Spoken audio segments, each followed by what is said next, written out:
So let me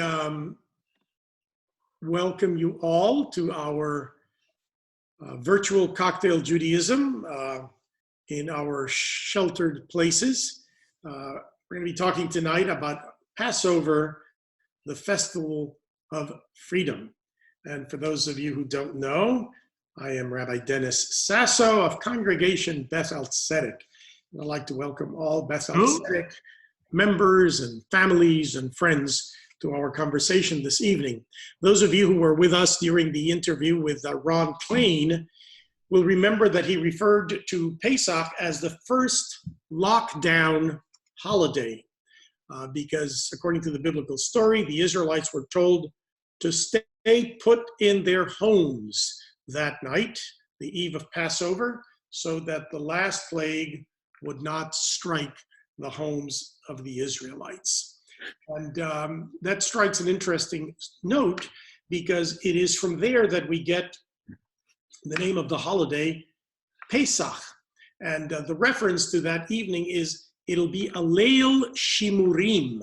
It'll be a night of guardianship, a night of kind of looking out, meaning taking care. And even though the holiday eventually becomes known in the Western tradition as the holiday of Passover, because the reference in the story is that God Pasach passed over the homes of the Israelites, we know from ancient sources that that word Pasach doesn't mean originally Passover. It comes from the word that means protection. It was a night of guardianship, a night of protection.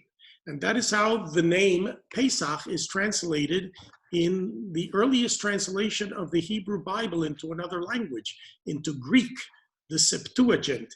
And it's also the way in which it is interpreted in the earliest of the rabbinical commentaries of the book of Exodus, known as the Mechilta, or the Mechilata, more correctly. Both the ancient sources of the Septuagint and the Mechilta translate Pesach as protection. That was the night that the Israelites were protected. Eventually, the term Pesach acquires a secondary meaning of to pass over or to skip over. And in fact, in modern Hebrew, the word piseach is a word for a person who skips over or who limps. But again, the original name of the holiday is the festival of protection or of guardianship. So we enter this week of Pesach with that hope that our homes and our loved ones will find protection, that all people will be spared the anguish of this epidemic, and that soon we will be able to pass over and to move on to the meaning of the holiday, which is the festival of liberation or the festival of freedom. Another interesting aspect of the name of the holiday is, whereas the first day of the holiday is Pesach, the rest of the holiday is referred to as Hag HaMatzot, the festival of matzah, the festival of unleavened bread. The first night is Pesach because that was the name that was given then to the sacrifice that would be offered in time following the sacrifice of the lamb that the Israelites offered. So it's an interesting evolution of the holiday. It begins with shepherds' origins, and it moves into agricultural meanings with the observance of the barley harvest. Well, last week I talked briefly about some ideas and general tips to observe Passover and the Seder. This was sent out in an email blast from the office today. Tonight, I am here with my colleagues, Rabbi Jenny Greenspan and Cantor Melissa Cohen, who are going to help us go a little bit deeper to flesh out some of those ideas and help us make our Seders meaningful and joyful despite social distancing protocols. So though separated physically, we are not alone. We are connected with one another among ourselves, and of course are together with 100 generations of our people who would in good times and in difficult times have welcomed spring with the festival of liberation. So I'd like to thank Rabbi Jenny Greenspan and Cantor Melissa Cohen for joining us in this conversation, and they will share with us their ideas and their musical notes on how to make our Seders this year virtually terrific. So I'd like to begin from the beginning and ask Cantor Melissa to tell us a little bit of the song that often introduces the Seder, and which in fact tells us of the order of the Seder, which is a redundancy because the word Seder means order. It's from the same root that we get the name for the prayer book, the Sidur, the order of prayers, and this is the Seder of the evening of the Passover meal. So Cantor Melissa, tell us about the order of the Seder. Well, Rabbi, thank you for stealing my my thunder in L'chaim, everybody. L'chaim. Kadesh, the first one. L'chaim. Okay, so Rabbi Dennis stole a little bit of my thunder in talking about Seder and Siddur and order and all of that, but that's totally fine. I just want to also thank him for welcoming me tonight to Cocktail Judaism and sharing with you all tonight. So there's comfort in the ritual of what we do, very much in the way that we pray. There is, and I teach this to our students during our bar and bat mitzvah seminars as well. We always have a keva and a kavanah when we're in the Siddur praying, that you have the fixed set of prayers, and then you have the spontaneous, inspirational type of prayer that you pray from the heart. And it's easier to do the keva, to do the fix, to do the ritual, because it's right there in front of you. And there is some sort of comfort in doing what is familiar. And so, especially in this time right now, it really makes me think that the importance of this order that we set for ourselves, doing something that we understand, that it makes sense when so much around us is uncertain and there's so much distress around us and so much chaos around us. It's nice to know that we'll be able to sit at our tables on Wednesday night and do something that is in a familiar order and that's already set for us. So this is a melody that is, it's an ancient melody that comes to us and has been brought down throughout the generations. And if you are in your chat box, if you haven't already found it, if you go into the chat box, you'll see a link that you can click on all the way at the top. That will take you to the handout for this evening if you wanted to follow along with all of the different songs that we'll be singing through tonight. So if you haven't already done that, you can go there and just click on it. It should be just one click. And so we'll sing together this melody, the order of the service. So follow along with me.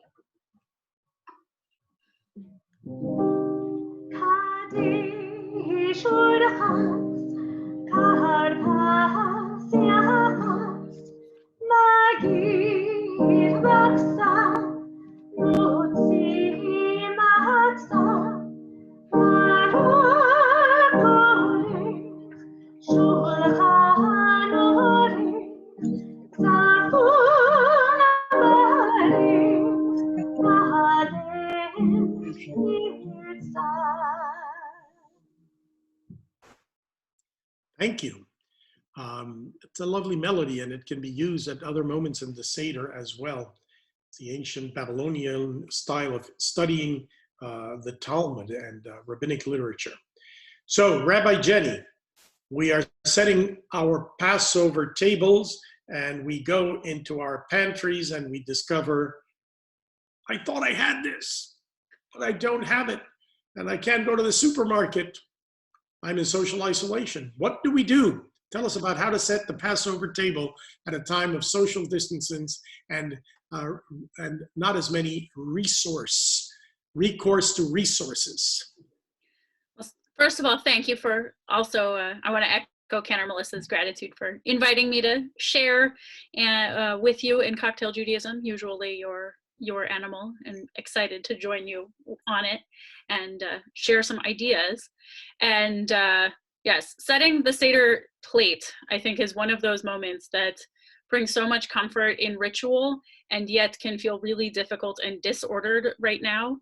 And I'm reminded of a passage of Talmud I was reading a few days ago in Masechet, really discussing Shabbat, where one rabbi says Shabbat candles should always be olive oil. And someone else stands up and angrily shouts, but what about the people in Babylonia who only have sesame oil? Or the people in Medea who only have nut oil? Or the people in Alexandria who only have radish seed oil? So I'm reminded in this passage, there are certain things we're used to using. Rabbi Tarfon was used to using olive oil for his Shabbat candles. And there are a lot of things that qualify and that work. And this year especially, we should not be opening ourselves up to danger over being specific that we want parsley, when for karpas, the green vegetable, we're used to it being green, it actually doesn't even need to be green. It can be any vegetable, any fruit of the ground is the blessing that we say, and therefore it can be parsley, but it can also be celery, it can be a carrot. It's not uncommon to use potatoes in different parts of the world, especially Eastern Europe and in parts of Israel.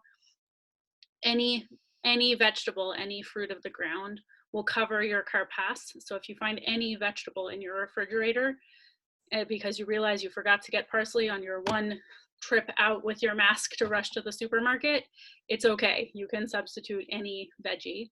From maror, for the bitter herbs, we're very used to using horseradish. I know I'm growing up, was very used to it.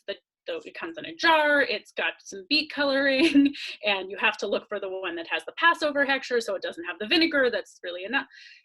It's okay if you can't find that. I couldn't this year. You can use a horseradish root instead of the jar. You can use ginger.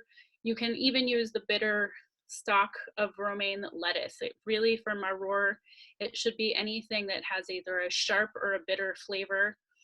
I saw one suggestion even to use a jalapeno, but I will go ahead and echo Rabbi Dennis's joke here. I will give him credit that you can, if you have your jalapeno, make sure you leave the challah out of it, since we are talking Pesach. But for maror, any sharp or bitter vegetable.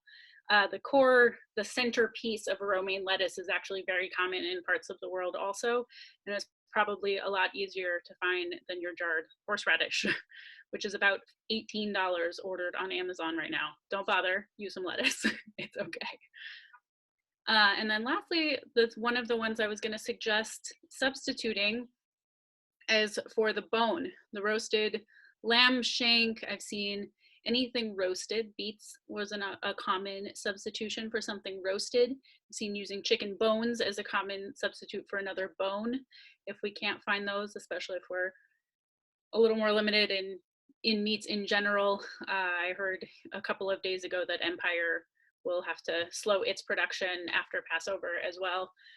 So if we can't find a meat, if we can't find a lamb bone or a chicken bone, roasted beets, or if all else fails, this is one of my trusty backups, is I just have a stuffed sheep and I point, see, there's its bone.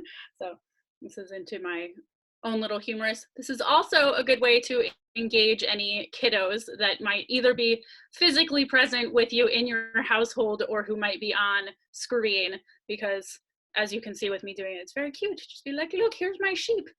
And you don't have to physically sacrifice your little sheep. You can use him as a reference to when we, the same symbol of the Passover sacrifice, the Pesach sacrifice originally, that the lamb shank on the Seder plate was meant to symbolize.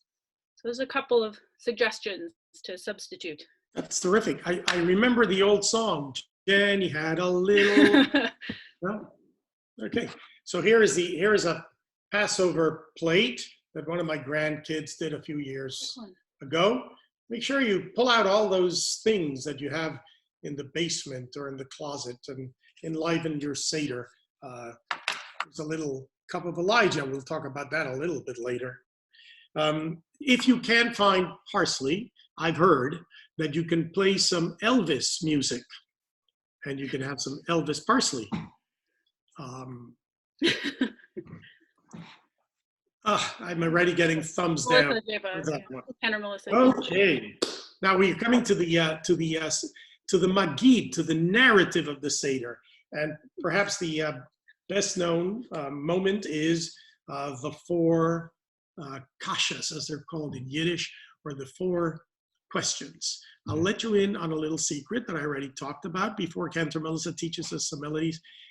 They are not questions.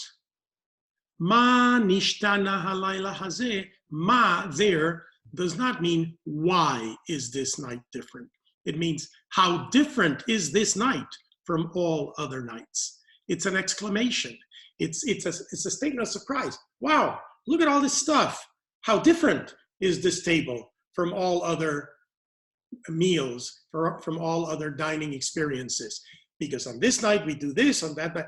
It is like ma in ma tovu ohaleha Yaakov. That doesn't mean why are your households beautiful, oh Jacob. It means how beautiful are your households. Or ma yafe hayom. It's not why is this day beautiful, it's how beautiful is this day.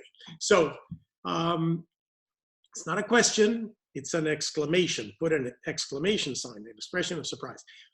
In any case, we go back to the four exclamations. Cantor, sing it for us.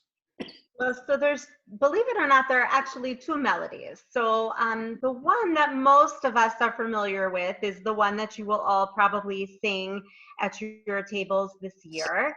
And that's the familiar melody. It's melodic, and it sounds like this. Ma nishtana halayla hazeh mikol halelot, mikol halelot, shebekol halelot anu ochlim chanetz umatzah, chanetz umatzah. Halayla hazeh, halayla hazeh kulo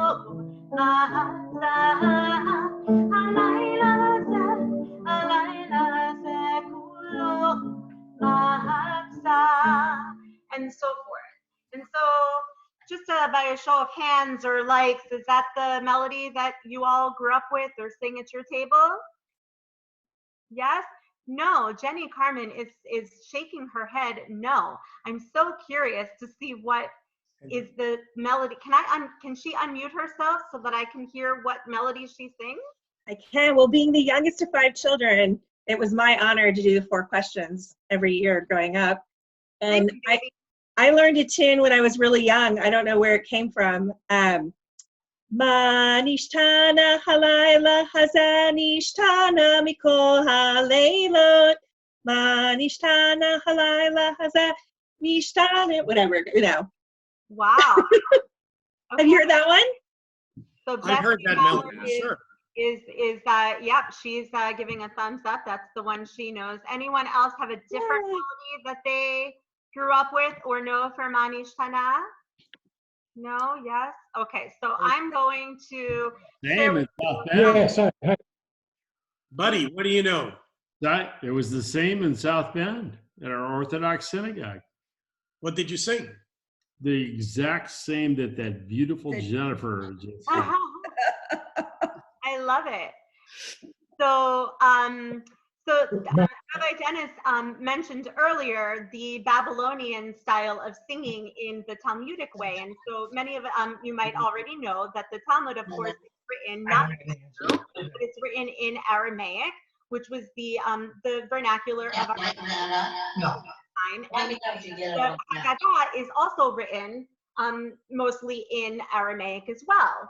And so we have here, and the 4 questions is no different. It's written in Aramaic, and because especially it is question and answer style, so you have this idea of a call and a response, a question and answer between student and teacher, just like in the Talmud.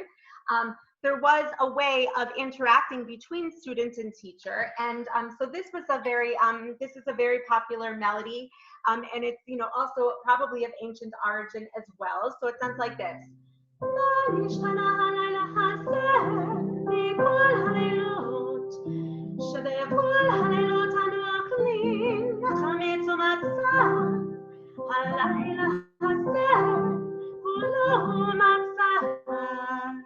anybody ever heard of that one? Dan Fox says yes. So where I grew up in Lakewood, New Jersey, that was the prominent melody. That was the yeshiva bucher melody. That people, you know, again, it relates that student and teacher experience. And so, I mean, with the it will be interesting this year at your tables, because this year, especially, you know, you might be the very senior member at your table this year, and you might find yourself asking these questions for the first time in a long time, where we're at, which will be an interesting way. And that too might be different, just like the questions you're asking about. You're saying, oh, how different is this night? That too may be a different aspect of your night, is that you may find that there are different people around your table asking these questions. And so you might want to also ask, what is this, you know, how is that feeling different to ask these questions? And how will it, and in some cases, it might even be that you are asking and answering the question. And so how will that feel to be both teacher and student in that respect? So something to think about this year as we sit at our tables, especially if you're not having a virtual experience where you might have little ones at the table, for you know, for people that are not going to have young ones at their table, either in person or virtually. It might be a very different experience to ask these questions for the first time in a long time. Yeah, and I should mention that these questions have changed over time. There are questions that were asked in the rabbinic period that are not asked as part of the Seder today, because circumstances have changed. For example, the question about reclining was introduced during the Roman period, because as Passover became a festival of freedom, we adopted the practice of reclining at the dinner table, because this is the way the Roman free people would enjoy their free meals. There was a question about eating roasted or not roasted meat in the original structure of the Seder. So ask your own questions. Think about your circumstances. What questions do we bring to this year's Seder? This year's Seder is going to be different for most of us because of the fact that we're going to have a smaller number of people around the table. This is not a year when we're going to be inviting guests and when our children are going to be able to fly in from different parts of the country. So this is the year of the household Seder. We want to find out a little bit about what options we have there. Rabbi Jenny, can you give us some guidance? Sure. So I'm gonna start with saying, I think a lot of us have gotten very used to coming to events and perhaps work meetings, perhaps social gatherings, all via the internet and via Zoom. And it may be the most comforting option for your Seder is to set it aside. That might be difficult because you're now restricting your Seder number to just your household. And at the same time, it's okay if that's the better option for you. I'm going to later on, we'll say a little bit about how to incorporate the technology, but if you either can't or would just prefer not to incorporate the digital technology and add a computer to your table, that's okay. And actually may be a blessing hidden in this plague. It may be an opportunity to really dive deeper into some good conversations with your household. One of my favorite things to do when I've had smaller Seders in the past, when it's been usually just me, maybe my sister and my parents and one of my grandparents, but still only about 5 people at my Seder table, is we'll actually all use a different Haggadah from one another so that we can start to notice differences in translations and see different ways that the translation is different, different readings and different prompts. So that might be, this might be a year to try that if that's something you've never done before. Rabbi Dennis is showing off lots of Haggadot. I'll talk about this particular one in a moment. Or Margot Fox is sharing Haggadot.com, has all kinds of Haggadot that you can actually build digitally and then print, or you can order from them too, I think. I have a couple of discussion ideas for things you can bring to a small number, to just your household, to have some really good, interesting discussions. For example, a framing of the 4 children that was shared in a learning I did with Natal. Natal is an Israeli organization that specializes in trauma response. And so they said they're thinking about the 4 children of getting through difficult times. So they said, for example, instead of Chacham, or the wise one, think of it as the person who's constantly reading and has to know everything and wants to know all of the information possible to know about the difficulty you're getting through. And the Rasha, the wicked one, the one who's very self-centered, is the person who feels everything very physically and might lash out. Or the Tam, the simple one, is someone who feels everything very emotionally and may shut down. Or there's the one who she'eno yodea lish'ol, the child in the classic one who doesn't know how to even ask the question, might be the person who tries to distract themselves or imagine themselves in a different place. So if we frame the 4 children in that response, and right now think about how we're dealing with it, which response do we tend to lean toward, each of us? I'm sure we all go through our cycles of all 4, but might be an opportunity as a household to share which of these 4 children, which of these 4 responses are you feeling most? And that way you actually open your household up to an opportunity to also to support one another through it, and use the Haggadah to bring forth something to help one another get through the difficulty that we're sitting in. Other opportunities for discussion could be Dayenu, what is really enough? I think that Cantor will share a little bit more about that later, but what is really enough? And what would be enough? What could we use a little bit more of right now? Another opportunity that I liked, that I would love to think about is toward the end of the telling section of most of our Haggadot, we have Rabban Gamliel, who says there are the 3 most important symbols of the Passover. He says the matzah, the maror, and the Pesach, the matzah, the bitter herb, and the sacrifice. But what about if you were to think about this difficulty?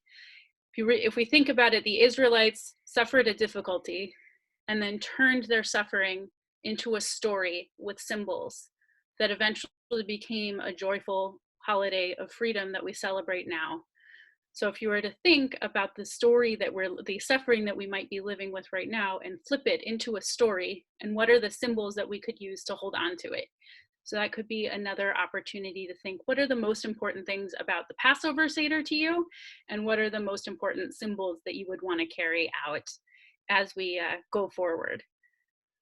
So remember, overall, thinking through, the key is sharing our stories, reading our Haggadot, trying out different ways, and not worrying as much about trying for our Seder to be perfect, but to be opening an opportunity to use this story to bond with our household and to bond with the few people that we get to have a deep Seder with. I'll also acknowledge that some of us might be having that Seder, if we don't use the virtual tools, actually alone completely, just as an individual. And I would encourage, if that's going to be your situation, to not be tempted to skip and not be tempted to just skim over, but to still use those moments in the Haggadot as a moment for reflection. On our website, I put up a few Haggadot that have been made available digitally. Both the Feast of Freedom and the A Night of Questions are the conservative and reconstructionist official Haggadot. There's one from PJ Library for anyone with smaller children. And then there's a different night, which I think Rabbi Dennis held up a physical copy, but it's a really beautiful Haggadah that has all kinds of different readings aimed for all different ages. And if you follow the link on our website to where they have it available to download, they also have a planning chart.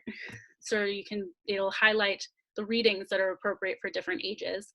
Another really useful one, if you're going to be by yourself, I'll throw the link if you wanted to purchase one in Amazon into the chat. But this is called the Ayeka Sidur, the Where Are You? It is by Aryeh Ben David. And this Haggadah is actually a very inexpensive one. I don't know how quickly Amazon can ship it, but it's a very inexpensive one, and has space where there are discussion questions that if you're having a small Seder with your household, but more than just yourself, you could use them as discussions.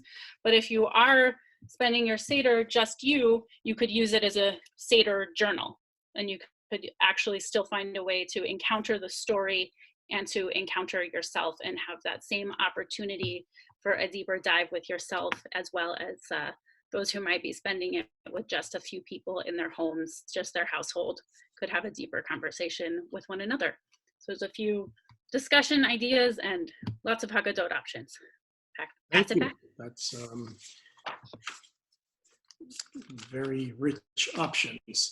The Sandy always tells me that the most significant symbol for her in the Haggadah, which is not on the table, is Miriam's timbrel, because in the midst of all the problems, Miriam says, I'm going to take this timbrel with me so that we can sing when the time comes and as we cross over. So find something that is meaningful to you at this time and make it part of your Haggadah experience. Rabbi Jenny was talking about the 4 children. Somebody sent me recently the Torah speaks of 4 kinds of people who use Zoom. You know who the 4 kinds of people who use Zoom are? Well, of course, the wicked, the wise, the wicked, the simple, the one who does not know how to mute.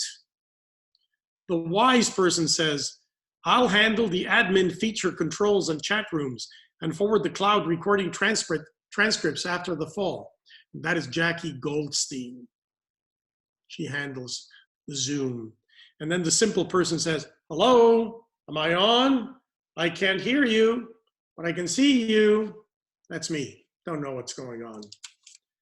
Many ways of being part of the Seder, the Zoom Seder. So now, let's continue with the narrative itself. And at the one of the beautiful songs, participatory songs of the Seder, is reminding ourselves that at one time we were slaves and yet looking forward to redemption. Cantor Melissa will tell us a little bit about what it might mean to sing and to experience Avadim Hayinu. We were once slaves. Right. So we have, at this point in the Seder, you all know we have asked these 4 questions, and that is the prompt to get to this moment where we get to say Avadim Hayinu. The very simple answer, because we were slaves, and that's the whole reason why we even sit down to have Seder, is to explain in every generation and to every generation that we were slaves, and we have to remember always where we came from, and like Rabbi Dennis said, what we have to look towards, and of course, during these times, we might be thinking of new things to look towards this year, and new ways to to break our chains that we are now in. And forced to be in now. So it does take on all of so many of the things in the Seder are doing. They all are taking on new meaning for us this year. And so here is Avadim Hayinu. It's also on your song sheet, so we can sing together here. Avadim Hayinu, Hayinu, Befaro Benitahim, Benitahim, Avadim Hayinu, Ata, B'nei Chorim, Avadim Hayinu, Ata, B'nei Chorim, B'nei Chorim, Ata, B'nei Chorim, B'nei Chorim.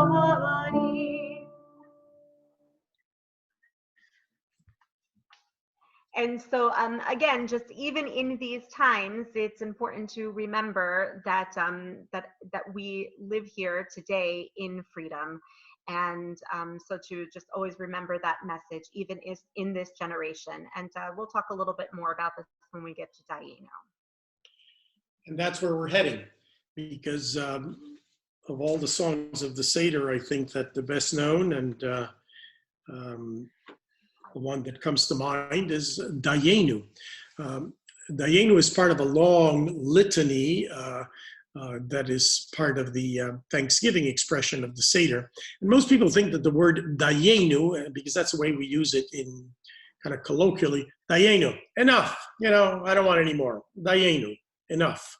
But actually in the Seder, the word Dayenu is an expression of gratitude. It's an expression of thanksgiving. It is not, oh, we've had enough. It is rather that each of the blessings that we experience in the journey to freedom, despite the trials, despite the difficulties, each blessing was the evocation of gratitude. So Dayenu means thank you. This would have been enough. And yet we had more experiences for which to be grateful. And at this time, when we are dealing with a very different set of circumstances in life, we sometimes find it difficult to find things to be grateful for. But the Seder reminds us of those hitting opportunities for gratitude, and that we need to be attuned to, even in the midst of challenges and circumstances. So Cantor Melissa, tell us about Dayenu. So, right. So again, this song is going to take on new meaning in a time of a pandemic. I always think when we're having our Dayenu moment in our Seder in previous years, we take the time to think about how lucky we are and how much we have. We really do live in excess. And I think even now, when we are in a time when we are forced to be restrictive with all of our materials and resources, we still live in a time of excess. And it's so important to think of just how lucky we all are when so many people in the world do not have the same means that we all have. And so during this Dayenu moment, it's, as we're thinking how much this is all taking its toll on us physically and mentally, that it is such a moment of thanksgiving to know that we are safe, that we are healthy, and to really think of this Dayenu moment. And we normally set aside our Dayenu moment to think of Hotzianu Mitzrayim, being taken out of Egypt, and giving thanks for having received Natan et Torah, for receiving the Torah, and et Shabbat, for having Shabbat. But I think that this year we have room to create other Dayenu moments.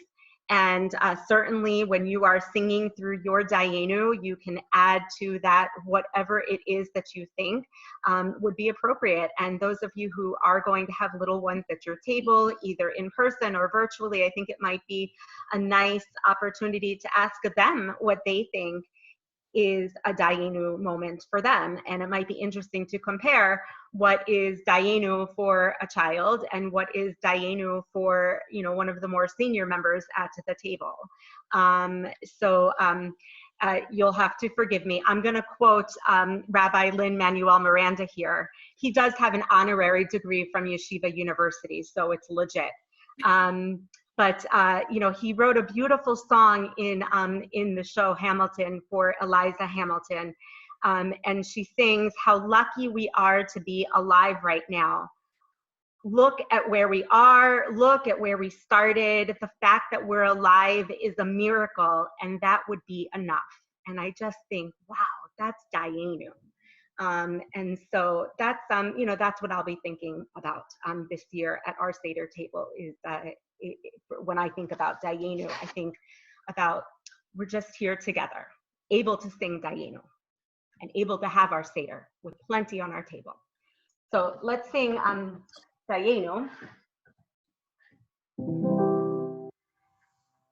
Okay. Izu hotzi hotzi anu mi mitzrayim hotzi anu mi mitzrayim dayenu dayenu dayenu dayenu dayenu dayenu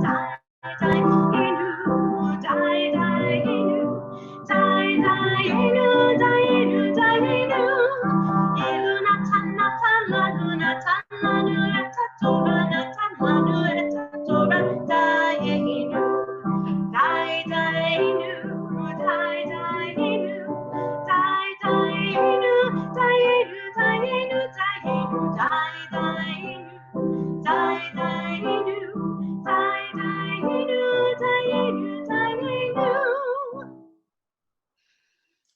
Thank you.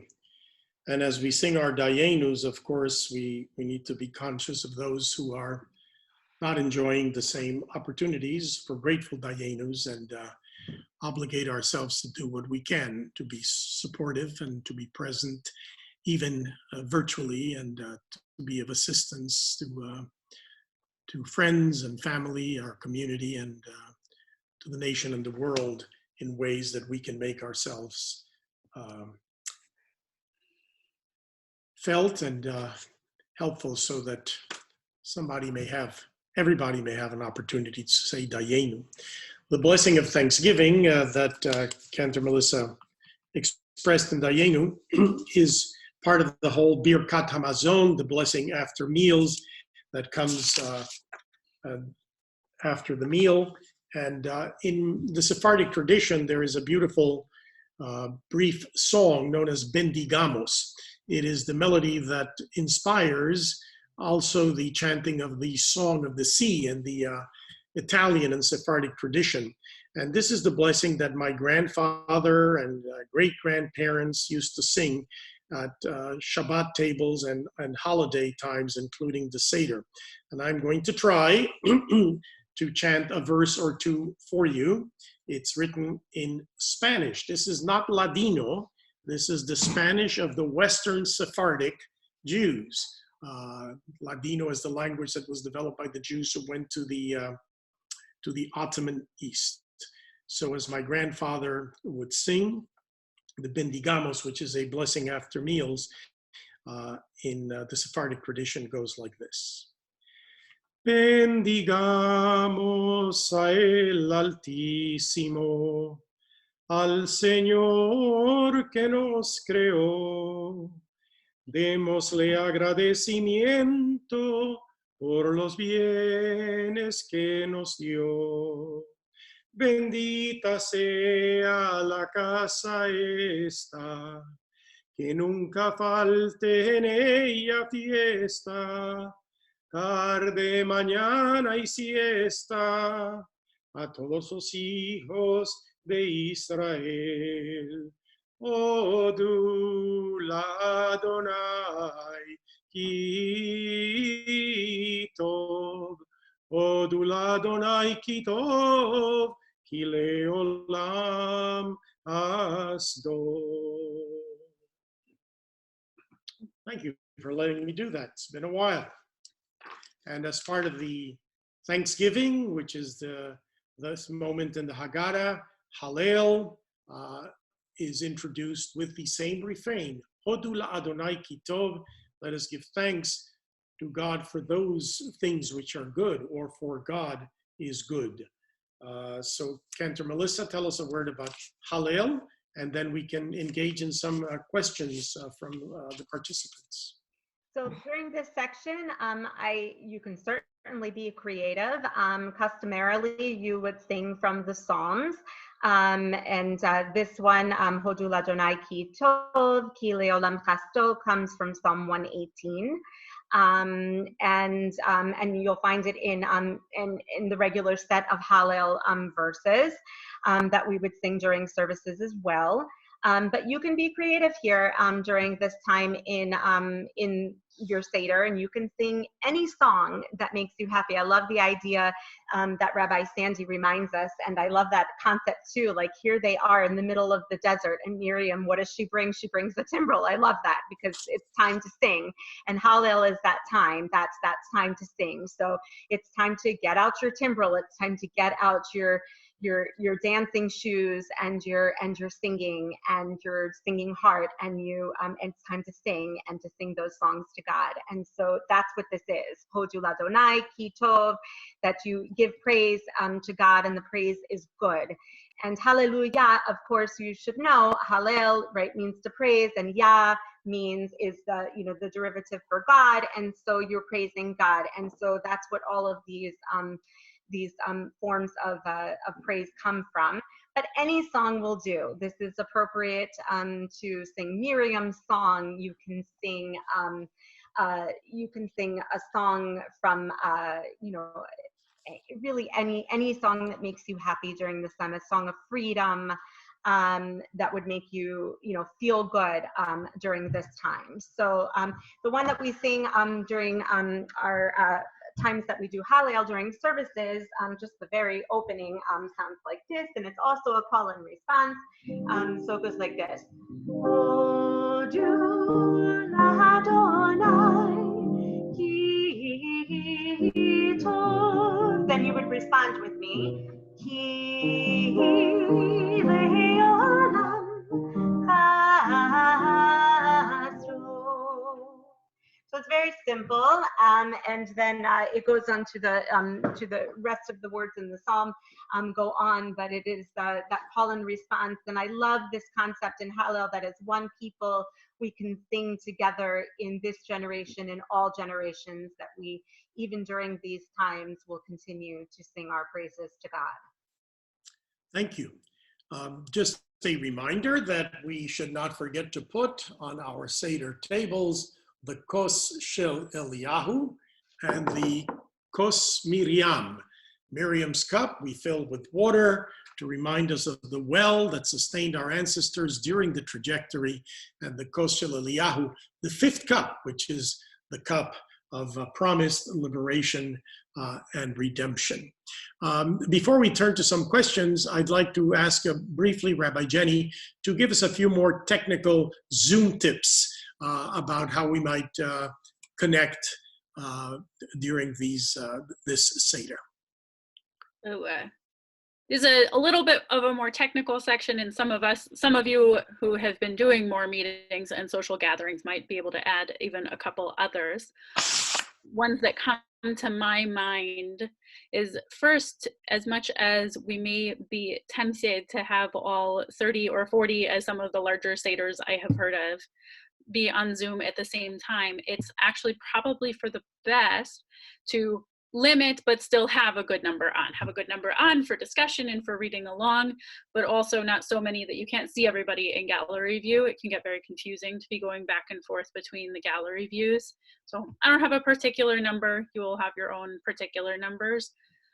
But the fewer you have to bring in a few people, but not the whole world, would mean you can also leave everybody unmuted, so you can have the conversation be a little more natural than when we have lots of people and have to mute because that's a background noise and lots of much more going on.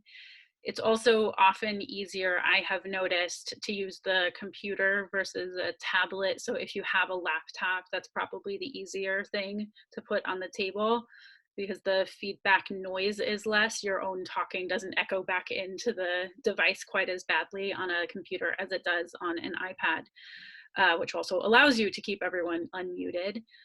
And because of the slight delay, this is the spot where I will go the opposite of my previous idea and say that everyone should use the same Haggadah so that you can be on the same page, even in different places, if you're able to, which is part of why we made those PDF ones easy to find on our website. Lots of people have put out many, many resources. And that, because that way you can kind of stay on the same page, even with the slight moments of delay on Zoom that just happens naturally. And the other thing that unfortunately happens on Zoom that we usually get to avoid is you people keep moving around on my screen in gallery view. Just as I've been watching this meeting, it hasn't stayed exactly the same which 15 images I'm seeing, and I know that there are more than 15 of us on this call right now. So if you wanted to do around the table reading, just assign at the very beginning who's going to read in what order, so that way it's not, oh, whoever's to my right, because right now what I see is I see Rabbi Dennis, and then I see myself, and I see Ken and Melissa, and I see Cindy Harp, and I see an empty room, and I see Alan Hamburger, and I'm sure it's different in everybody else's screen who's in what order.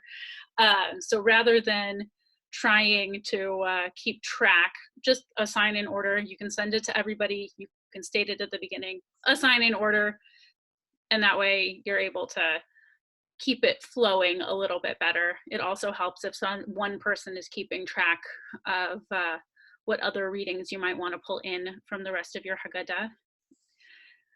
And then for a fun idea, because I have been trying to think of this for a while and then saw it earlier today, is what do you do if you have kids on your Zoom call in lots of places and you want to still hide the afikomen?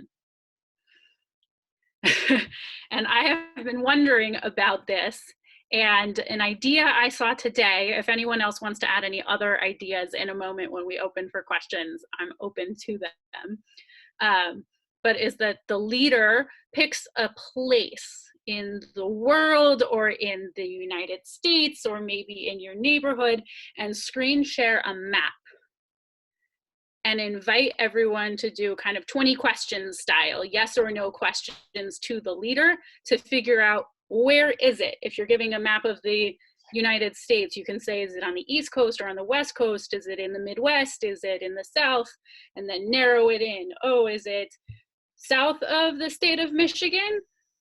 Oh, are we in Indiana?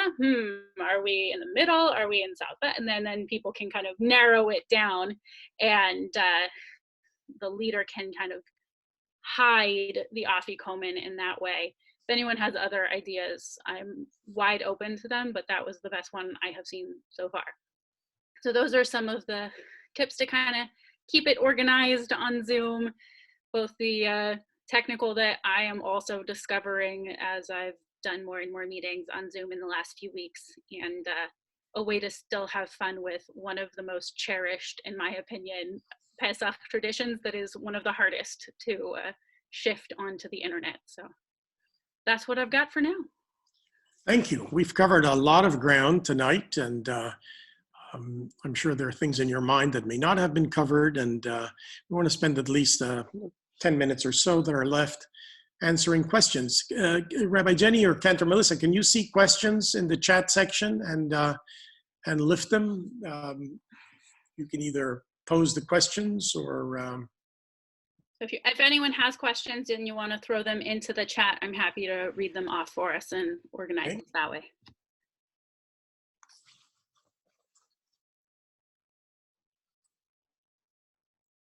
No questions? So far I have lots of gratitude for organizing. Very sweet. We're very happy to do it.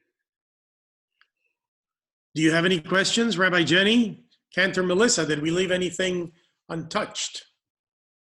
Any of you ever used the Sammy Davis Haggadah? No? Haggadah be me. So I do have a question from Cindy. She said a Gentile friend gave her an elaborate cup, which she called Miriam's well, but she'd never heard of that. Is that a thing that we have heard of before, other than what you were sharing before, Rabbi Dennis? Well, I would think that it goes back to the concept of Miriam's cup, because Miriam's cup is based on the biblical narrative of Miriam's well, which was a well that accompanied the Israelites throughout their trajectory. And then when Miriam died, the well dried up, and the Israelites lacked that sustenance. And one midrash is that is what caused Moses to get upset, because the Israelites would no longer feel satisfied, and he wanted when he broke when he broke the stick, hit the stone with the stick instead of speaking to the stone as he had been commanded to do in order to bring waters out. It was an expression of his grief, of his anguish at the death of his sister. So Miriam's cup reminds us that we need sustenance for the journey, and that there are some people who are very helpful in giving it to us. And when those people are no longer there, we have to find ways of still maintaining that sustenance for the community. So we fill Miriam's cup with water. Yes. Yeah. And we drink from it to sustain us for the journey. But Miriam and water, yeah. Oh, I see you added, you were afraid it's a messianic thing. No, water and Miriam. Miriam is often associated to water in our tradition. Even not seeing the cup, I can't answer whether it is from messianic provenance, but a lot of practices have been picked up in the traditions. Yes. Anything else? Yeah. I'll add, if no one else is asking a question right now, just on the other side of Miriam's cup, we have the Kos Eliyahu for Elijah, and you know, in our family, our custom has been that instead of emptying the cup to presume that Elijah has come to our table, that we actually fill the cup from each one of our cups, that we all take from the wine from our cups to fill Elijah's cup to make it full, understanding that we are part of the process to get towards our better world, towards the peace that that Elijah represents, and for that better world to come. And so that we have to take that responsibility, which is something that that we study in Pirkei Avot, that it's not just up to one person, that it's up to all of us to partake in the idea of repairing the world and making the world a better place. We follow that practice as well, Cantor Melissa. It is of Hasidic provenance. It's attributed to a Hasidic master. It just escapes me which one it is right now. Sandy's reminding me, Rabbi, what?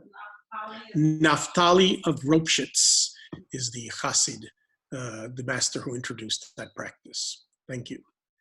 Lori's asking us to bring up the orange. She says no one's talked about the orange, which is a big part of the women's Seder. I know in recent decades it's been, an orange has shown up. I've actually seen it both as an explanation for women's Seder or as an explanation for queer people as well, LGBT people as well, that many have the tradition of adding an orange to their Seder plates, based on a may or may not be true story, but it certainly gets to the truth of what is true for a lot of people. I know for myself as a woman rabbi, and I'm guessing for Ken or Melissa as a woman in the clergy as well, and for Rabbi Sandy, the orange as a representation of what is supposed to be on the Seder plate wasn't limited so many years ago. It's based on a story that someone claimed that a woman belongs in the rabbinate or in the cantorial assembly the way that an orange belongs on the Seder plate. And so for many, an orange indeed does belong on the Seder plates. And I think that today, in reference to my earliest reference today, if you don't already have an orange, it's probably not worth the run to the supermarket, but pick something else that would be surprising on this Seder plate to hold the same symbol for yourself, rather than making an extra trip to the supermarket. Let's keep ourselves safe and strong. And Susanna Heschel, the daughter of Rabbi Abraham Joshua Heschel, is one of the earliest people to introduce that. And originally it was associated with the LGBTQ community that felt excluded from many aspects of Jewish tradition. And the orange came to symbolize that particular group. But in the course of time, it became symbolic of many other groups or individuals or expressions of exclusion. So the orange is a reminder of something that you don't expect to be there, but in fact is part of the community. In the little, it contains seeds of renewal. So the orange is a symbol of renewal. I gave my own little drash in the handout that I sent out, and I talked about the many pieces of an orange, the wedges of an orange that are very irregular, and yet somehow they come together to form a beautiful circle, bright orange circle, and it's both tardy and sweet at the same time. So it is an expression of that unity, the circle of inclusiveness that we seek. And Everybody ready for Seder? Barbara Herman says that as the grandchildren are more grown up, we're finding out about the different pranks they participated in while opening the door for Elijah and the adults were sitting at the table. I find myself curious, but. Well, if Elijah should knock at your door this year, just make sure that it is totally a spiritual figure of Elijah. Otherwise, 6 feet away, wash hands, and just stay for a little bit, because he's been around that evening and still has to go places, right? So I think that's a good note on which to close. It's 8:30.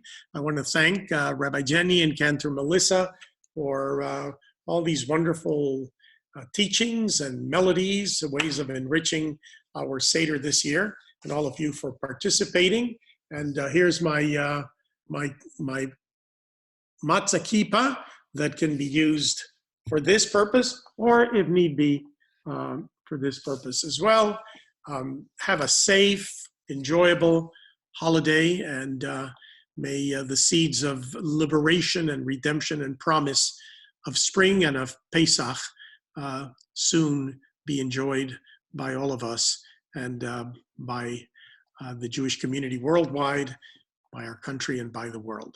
Hag Sameach, and we look forward to coming together again virtually until we can hug and wish each other Hag Sameach and happy occasions personally.